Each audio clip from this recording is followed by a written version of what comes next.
They say we're running out of fresh water, but there's an ocean right there. Why don't we drink it? Yes, it's salty, but you learn in school that if you boil the water, then condense the vapor, you get fresh water. So why don't we just do this on an industrial scale? Well, that question has three answers. We can, you already do, and boiling water is so 20th century. Let us explain. Our species worked out really early on that water turns into a gas when it's heated, possibly as early as 5,000 years ago. Aristotle wrote that salt water becomes sweet when it evaporates. We don't know when people first started deliberately boiling water in order to drink it, but one of the first examples we have isn't from some arid region of the planet, it's actually from seafarers. Sailors used to have to bring fresh water with them on their voyage, then sail to shore to pick up more. But if they could drink the water they were sailing on, then they wouldn't have that problem. So the aphrodisiacs invented a contraption, essentially vessels made of brass. In these they'd boil the water and use sponges to absorb the condensation for drinking later. This method was still in use up into the 19th century. So boiling seawater for drinking is a thing, and they call it desalination because saline means salt and the water is desalted, so desalinated. And by the 20th century, desalination became huge. Enormous facilities started showing up in arid places across the world, all of them boiling seawater to produce thousands of gallons of drinking water a day. Many of these places are still in operation. So yeah, some people do drink seawater. But there's a catch, and you're probably already ahead of me on this one. Boiling water takes energy. A lot of energy, usually from burning fossil fuels. And as we've seen in recent years, oil prices are prone to fluctuation. Rivers and wells are way cheaper as sources of fresh water. Boiling seawater is the option of last resort. But there is another way of removing the salt from water. Brute force. Well, actually, it's more of a squeeze. And it goes all the way back to the 18th century, a priest and a pig's bladder.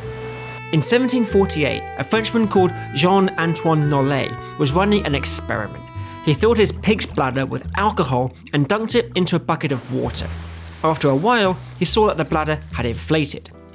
Nollet had just discovered a phenomenon called osmosis, where if you have two different mixtures with different concentrations of water, say fresh water and alcohol, and you separate them by a semi-permeable membrane, like a pig's bladder, then water will move from the high concentration to the low concentration until both liquids are equally concentrated. It's a little bit like how nature abhors a vacuum. Water abhors being out of equilibrium. What does this have to do with desalination? Well, osmosis can be pushed back. In 1965, scientists in California had a golden opportunity to test a theory. The town of Coalinga had no natural sources of fresh water. All its drinking water was brought in on trains. So scientists in UCLA tried to see if they could turn salt water into delicious drinking water without burning a lot of fossil fuels to boil it. They made a semi-permeable membrane, not a pig's bladder, this one was made of plastic, and they pushed salt water up against it to see what would come out the other side. What they got was fresh water.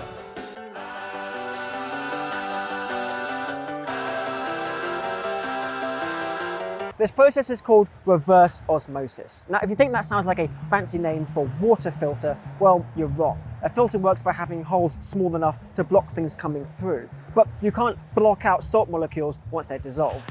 In reverse osmosis, the water actually dissolves into the membrane. Salt can't do that, so it's left behind.